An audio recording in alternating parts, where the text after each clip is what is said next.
memberikan nasi itu kepada kita, berarti orang itu adalah perantara nikmat dari Allah Subhanahu wa Ta'ala. Maka Allah Subhanahu wa Ta'ala mengatakan, kalau Anda tidak berterima kasih dengan orang tersebut, berarti Anda belum bersyukur kepadaku, kata Allah Subhanahu wa Ta'ala. Jadi nggak boleh mentang-mentang ngerti ilmu, tahu-tahu mengatakan semuanya itu dari Allah. Kamu itu cuma menyampaikan aja, aku hanya bersyukur kepada Allah. Kenapa? Karena yang memberi itu semata-mata hanya Allah Subhanahu wa Ta'ala. Betul, memang secara hakikat Allah yang memberi, tapi ingat, Allah mengatakan selama Anda tidak berterima kasih kepada perantara nikmat, maka berarti Anda belum bersyukur kepadaku, kata Allah Subhanahu wa Ta'ala. Karena itu kita ucapkan terima kasih yang sebesar-besarnya kepada siapapun, baik jajaran takmir maupun warga masyarakat Bala, yang dengan keberkahan mereka, usaha mereka, akhirnya kita mampu untuk duduk di tempat ini berzikir, mengagungkan Allah Subhanahu wa Ta'ala, mengingat akan kekasih-kekasih Allah Subhanahu wa Ta'ala. Amin amin ya rabbal. Hadirin rahimakumullah, usaha yang dilakukan pada sore hari ini nilainya besar di sisi Allah Subhanahu wa Ta'ala. Jadi kalau kita perhatikan bagaimana kalian telah menyiapkan sesuatu untuk berbuka puasa, ini fadilahnya amat besar, walaupun kelihatannya remeh, tapi nilainya di sisi Allah luar biasa. Dalam sebuah hadis Rasulullah SAW mengatakan ketika menerangkan bagaimana keutamaan daripada bulan suci Ramadan, di antaranya Rasulullah mengatakan, man fattara fihi sha'iman kana maghfiratan li dhunubihi wa itqa raqabatihi minan nar wa kana lahu mithlu ajrihi min ghairi an yanqusa lahu min ajrihi syai'un. Orang yang mau memberikan takjil atau sesuatu yang akan dibuat untuk berbuka nanti, Rasulullah mengatakan Allah akan mengganjar dia dengan 3 hal. Ada 3 pahala yang akan diterima oleh orang tersebut. Yang pertama, dosa-dosanya akan diampuni oleh Allah Subhanahu wa Ta'ala. Yang kedua, dia akan dibebaskan dari api neraka, sehingga insya Allah kalau dia dengan ikhlas mau memberikan takjil, maka insya Allah dia akan menjadi orang yang saleh, akan dijauhkan dari perbuatan maksiat, sehingga Allah pun akan membebaskan dia dari api neraka. Dan yang ketiga, dia akan mendapatkan pahala orang yang dia beri takjil tadi. Jadi kalau kita memberikan takjil sama satu orang, orang itu sehari berpuasa, dia baca Al-Quran, dia bertakarrub, dia bersedekah, dia melakukan segala aktivitas takarrub kepada Allah Subhanahu wa Ta'ala, otomatis dia mendapatkan pahala. Maka kita yang memberikan takjil kepada orang tersebut akan mendapatkan ganjaran orang itu tadi, tanpa mengurangi ganjaran orang tersebut. Pahalanya dia terima 100%, Allah pun memberikan seperti pahala itu untuk orang yang mau berbuat baik dengan memberikan takjil. Karena itu alhamdulillah, banyak-banyak bersyukur kepada Allah yang memudahkan kita pada sore hari ini untuk melakukan aktivitas tersebut. Dan mudah-mudahan aktivitas ini bukan hanya pada hari ini, insya Allah setiap hari kita mampu memberikan takjil kepada orang-orang yang berpuasa. Amin ya rabbal. Hadirin rahimakumullah, belum lagi pada sore hari ini kita isi dengan aktivitas yang luar biasa. Aktivitas di mana kita ingat akan beberapa orang-orang soleh yang telah mendahului kita. Kita mengenang akan kepergian mereka. Kita berusaha untuk mempelajari bagaimana sifat-sifat mulia mereka sehingga mereka pun dipilih oleh Allah untuk menjadi kekasihnya. Ini merupakan sifat daripada orang yang mukmin. Ini merupakan sifat daripada orang-orang yang dibanggakan oleh Allah Subhanahu wa ta'ala. Hal ini, aktivitas ini sering kita sebut dengan peringatan haul. Sering disebut dengan peringatan haul. Jadi kalau kita perhatikan apa sih haul itu? Ternyata haul itu yang pertama, bagaimana kita mengirim doa kepada orang-orang muslim yang telah mendahului kita. Yang kedua, bagaimana kita mengambil pelajaran daripada mereka. Dan ingat, dua hal ini merupakan sesuatu yang disyariatkan dan diperintahkan oleh Allah Subhanahu wa ta'ala di dalam Al-Qur'annya. Jadi kita memang diperintahkan untuk melakukan aktivitas yang seperti ini, untuk selalu mendoakan orang-orang yang telah. Ketika Allah Subhanahu wa ta'ala menyebutkan bagaimana golongan umat Nabi Muhammad SAW ini terbagi menjadi beberapa golongan. Yang pertama adalah kaum muhajirin. Ini adalah golongan yang paling istimewa, sahabat Rasulullah, yang mana mereka mempertaruhkan segala yang mereka miliki. Bukan hanya hartanya, bukan hanya waktunya, bahkan nyawanya pun mereka pertaruhkan untuk membantu dakwah Nabi Muhammad SAW. Karena itu kaum muhajirin, mereka adalah golongan yang pertama. Lalu kemudian setelah itu disebutkan bagaimana kemuliaan daripada kaum Ansor, yang mana mereka menerima ketika Rasulullah SAW dikeluarkan oleh kaumnya dari kota Makkah. Mereka dengan lapang dada mau menerima Rasulullah dengan para sahabatnya, dan kemudian mereka pun membantu Rasulullah dan para sahabat kaum muhajirin di kota Al-Madinah Al-Munawwarah. Lalu kemudian golongan yang berikutnya, siapa di antara umat ini yang paling utama? Allah mengatakan, walladzina ja'u min ba'dihim yaquluna rabbana ighfir lana wa li ikhwanina alladzina sabaquna bil iman. Ternyata golongan yang ketiga adalah mereka umat Islam yang datang setelah komunitas sahabat, setelah kaum muhajirin dan kaum ansor. Mereka, orang-orang Islam tersebut, datang setelah kaum muhajirin dan ansor. Apa yang mereka katakan? Mereka selalu memohon ampun kepada Allah. Ya Allah, ampuni dosa kami. Tapi tidak cukup di situ. Dan mereka pun memohonkan ampun, menyampaikan doa untuk siapa? Untuk alladzina sabaquna bil iman, orang-orang yang telah mendahului kami. Jadi seperti yang kita lakukan pada saat ini, kita memohon ampun kepada Allah, dan kita pun memohonkan ampun untuk siapa? Sosok yang kita hauli, yaitu Sayyid Muhammad bin Alawi Al-Maliki, yang termasuk golongan alladzina sabaquna bil iman. Jadi harapan kita dengan kita mengadakan acara haul seperti sore hari ini, di antaranya kita meminta kepada Allah supaya dijadikan golongan yang terbaik setelah mereka kaum muhajirin dan kaum ansor. Bagaimana caranya? Ya seperti apa yang diajarkan oleh Allah di dalam Al-Quran.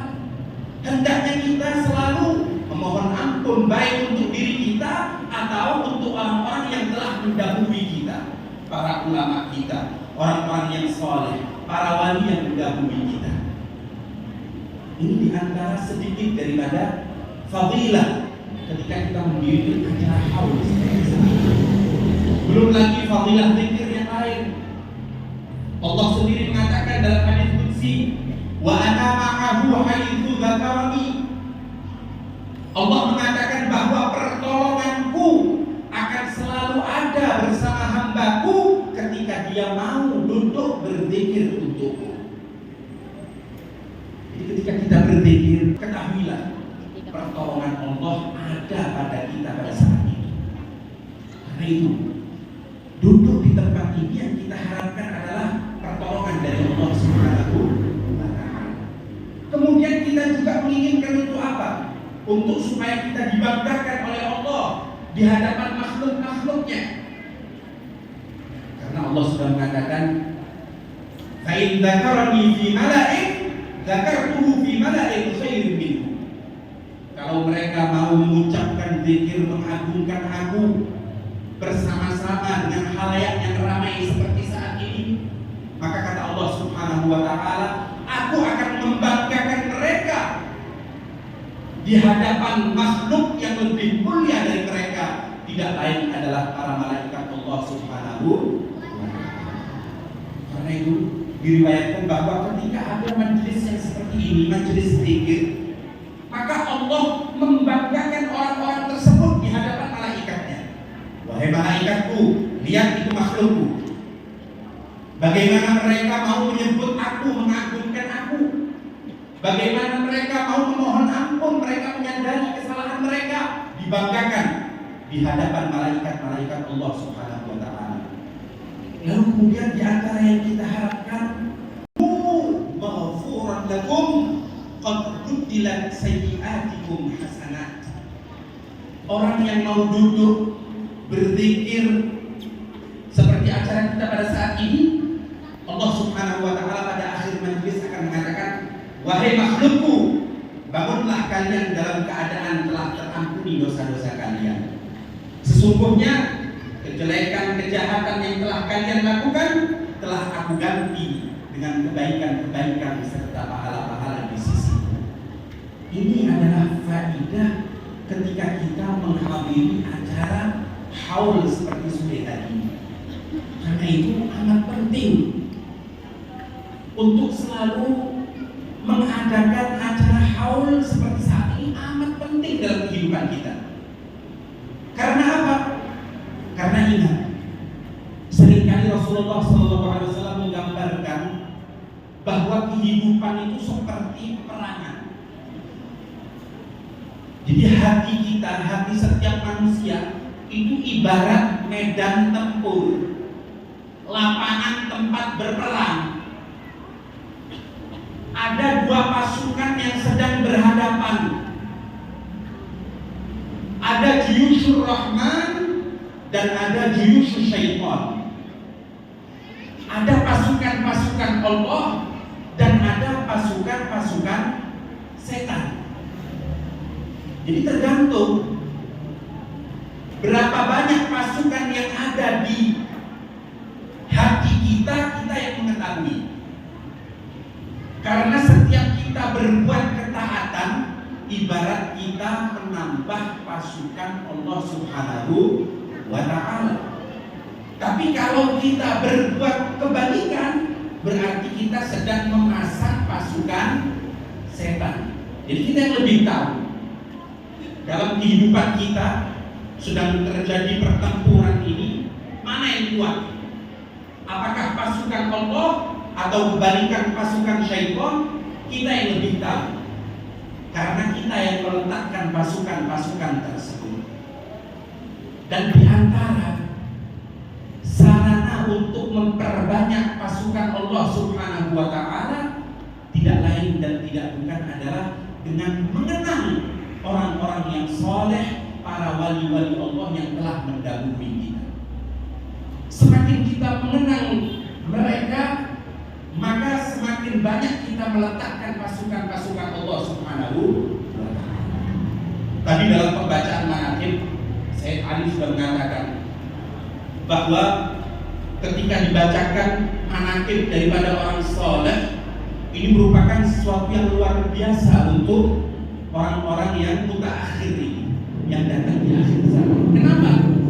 Karena ketika kita membaca sejarah mereka, kita tahu bagaimana jauhnya kita dari Allah.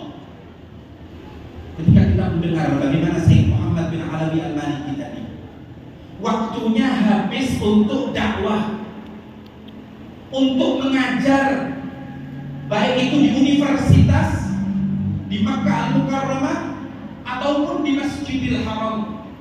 Bahkan pada akhirnya beliau keluar dari universitas, 24 jam beliau habiskan untuk di Masjidil Haram. Ketika kita mendengar sejarah Sayyid Muhammad, apa yang ada di hati kita? Kita merasa, ya Allah, kok jauh kita dari beliau ya? Kita ini gak pernah ngajar sama sekali. Kadang-kadang ngajar pun dikasih waktu 4 jam ngomel-ngomel. Kok terlalu panjang, terlalu lama. Kita menyadari bahwa kita kurang mendekat kepada Allah Subhanahu wa ta'ala. Maka mendengarkan sirah mereka tidak lain adalah motivasi bagi kita untuk kemudian lebih memperbanyak ibadah kita kepada Allah Subhanahu wa ta'ala.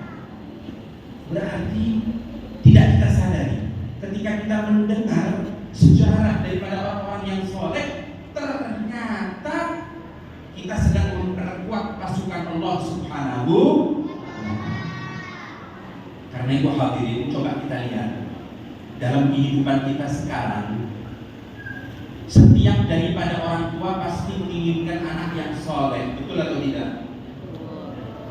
Ibu-ibu pasti ingin anaknya yang laki soleh, yang perempuan soleha, betul?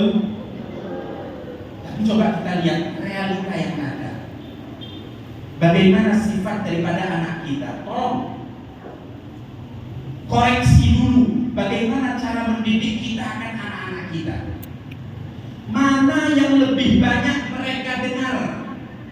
Apakah riwayat daripada orang-orang yang soleh, sejarah daripada Nabi Muhammad, sejarah daripada sahabat Nabi Muhammad, sejarahnya Sayyidatuna Khadijah Al-Kubra istri Rasulullah, sejarahnya Sayyidatuna Fatimah Az-Zahra putri Rasulullah, atau justru yang mereka dengar adalah nama-nama daripada musuh-musuh Allah waliyadzubillah. Baik itu artis-artis, baik itu penyanyi-penyanyi yang mengumbar aurat, atau siapapun mereka. Coba kita lihat yang banyak didengar oleh anak kita itu siapa? Karena ketika mereka mendengar nama orang yang tidak soleh, berarti secara tidak langsung ada pasukan setan di situ. Semakin banyak didengar, berarti pasukan setan semakin banyak. Ketika mereka mendengar nama Nabi Muhammad, sejarah Nabi Muhammad, maka di situ ada pasukan Allah Subhanahu wa ta'ala. Tinggal kita lihat mana yang banyak mereka dengar.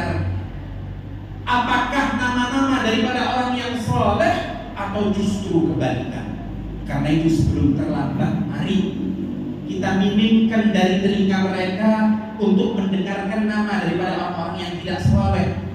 Sangat miris sekarang bahkan anak-anak kita meniru model atau gaya hidup daripada musuh-musuh Allah. Ini tidak bisa disalahkan karena mereka selalu mendengar. Mereka dengar penyanyi, mereka lihat lambat laun akan diikuti. Bagaimana model rambutnya, bagaimana model jalannya, bagaimana model, karena apa? Terdengar terus. Mari saatnya kita ubah. Perdengarkan di telinga mereka bagaimana sejarah Nabi Muhammad SAW, bagaimana sejarah orang-orang yang soleh, bagaimana sejarah Sayyid Muhammad bin Alawi Al-Maliki dalam memperjuangkan agama Allah. Terus perdengarkan di telinga mereka, maka pasti mereka akan meniru gaya hidup daripada orang-orang yang soleh. Karena itu saya teringat Al-Imamul Junaid Sayyidul Taifah pernah dipertanyakan oleh sebagian orang, wahai imam, kenapa kok di majelismu itu yang disebutkan cerita daripada orang-orang soleh atau manaqib? Pembacaan manaqib disebutkan manaqib Habib Fulan, manaqib Syekh Fulan, manaqib orang soleh Fulan, selalu cerita. Kenapa kok gak nyebutkan hukum-hukum aja? Kenapa kok diselingi dengan cerita daripada orang yang soleh? Maka Imam Junaid beliau dengan mudah mengatakan, nah, hikayatus shalihin jundun min junudillah yuqawwi biha ibadah quluba man syaa min ibadih.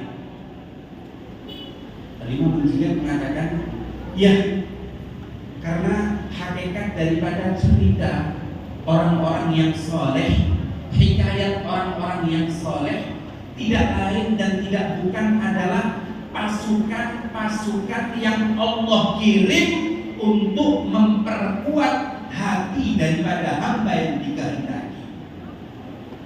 Jadi ternyata ketika Allah ingin memperkuat hati daripada orang yang mukmin supaya tidak gampang terjerumus ke maksiat, supaya tidak gampang ikut-ikutan, ternyata di antaranya Allah sebutkan bagaimana cerita orang yang soleh supaya apa? Supaya hamba itu sadar, supaya hamba itu kembali mengingat, sehingga akhirnya dia pun meninggalkan hal-hal yang berbau maksiat tersebut. Orang tadi tanya lagi, oke, itu jawabanmu, apa ada dalilnya dari Al-Quran? Apa ini cuma sekedar jawabanmu aja? Al-Imam Al-Junaid mengatakan, iya, ini merupakan metode dakwah Al-Quran. Di antara cara dakwah yang diajarkan oleh Al-Quran adalah kita perkenalkan kepada manusia akan riwayat daripada orang-orang yang soleh. Jadi ternyata memang metode Al-Quran. Lalu ditanyakan, bagaimana firman Allah yang menunjukkan hal tersebut? Maka beliau pun membacakan ayat daripada surah Taha. Wa kullan naqussu 'alaika min anba'ir rusuli ma nuthabbitu bihi fu'adak. Allah mengatakan kepada Nabi Muhammad, ini Nabi Muhammad orang yang sempurna, orang yang luar biasa. Coba kita lihat bagaimana Allah mengajarkan kepada Nabi Muhammad. Wahai Muhammad, wa kullan naqussu 'alaika min anba'ir rusuli. Dan semua yang kami ceritakan kepada engkau daripada cerita-cerita rasul-rasul ataupun orang-orang yang soleh yang ada di dalam Al-Quran. Karena coba kita lihat bagaimana Rasulullah selalu diingatkan. Wa ila Madyana akhahum Syu'aiba, wa ila 'Adin akhahum Huda, wa ila Thamud akhahum Salihah. Bagaimana diingatkan tentang Dzulqarnain, bagaimana diingatkan tentang Luqman Al-Hakim, bagaimana diingatkan tentang Maryam, bagaimana banyak sekali cerita-cerita daripada orang-orang yang soleh yang Allah tunjukkan kepada Nabi Muhammad untuk apa? Ma nuthabbitu bihi fu'adak. Alasannya satu, yaitu apa? Untuk memperkuat keimanan yang ada di dadamu wahai Muhammad. Bisa dibayangkan kalau sekelas Nabi Muhammad masih diperkuat keimanannya dengan cara apa? Dengan cara diperdengarkan cerita-cerita orang yang soleh. Bagaimana dengan kita yang lebih lemah dari Nabi Muhammad SAW? Kalau Nabi Muhammad menjadi kuat keimanannya dengan cerita orang yang soleh, maka kita pun jauh lebih membutuhkan akan cerita-cerita daripada orang yang soleh. Inilah kenapa orang-orang yang mendahului kita, kakek moyang kita, membuat acara seperti ini. Jadi kalau ada yang bertanya-tanya, kenapa sih kok kita berkumpul, dengarkan manaqib, menghadiri haul, baca tahlil, ya ini tadi. Karena memang untuk kembali kemaslahatannya untuk diri kita. Dengan berkumpul, Allah akan menunjukkan pertolongannya kepada kita. Dengan berkumpul, Allah akan membanggakan kita di hadapan malaikat-malaikatnya. Dengan berkumpul berzikir, tak kala kita pulang dosa-dosa kita diampuni oleh Allah. Dengan mendengarkan sejarah daripada orang yang saleh, terkhusus barusan yang kita dengarkan Sayyid Muhammad bin Alawi Al-Maliki, maka insya Allah keimanan kita akan diperkuat oleh Allah Subhanahu wa ta'ala. Amin ya rabbal. Dan pada akhirnya semuanya ini menunjukkan akan bagaimana kemuliaan dari Nabi Muhammad SAW. Karena ternyata siapapun orang soleh yang kita manaqibi, Siapapun orang soleh yang kita kenal, ternyata mereka adalah pewaris daripada Nabi Muhammad Sallallahu Alaihi Wasallam. Sehingga ingat, kalau kita selalu mengenang, selalu membayangkan akan kemuliaan Nabi Muhammad Sallallahu Alaihi Wasallam, selalu kita hadirkan di hati kita keistimewaan, kesempurnaan Nabi Muhammad, maka perkara apapun yang kita hadapi pasti akan dimudahkan oleh Allah Subhanahu wa taala dengan keberkahan Nabi Muhammad sallallahu alaihi wasallam. Wa qul alzamtu afkari madaihahu wajadtuhu li khalasi khairamul tazimi maulaya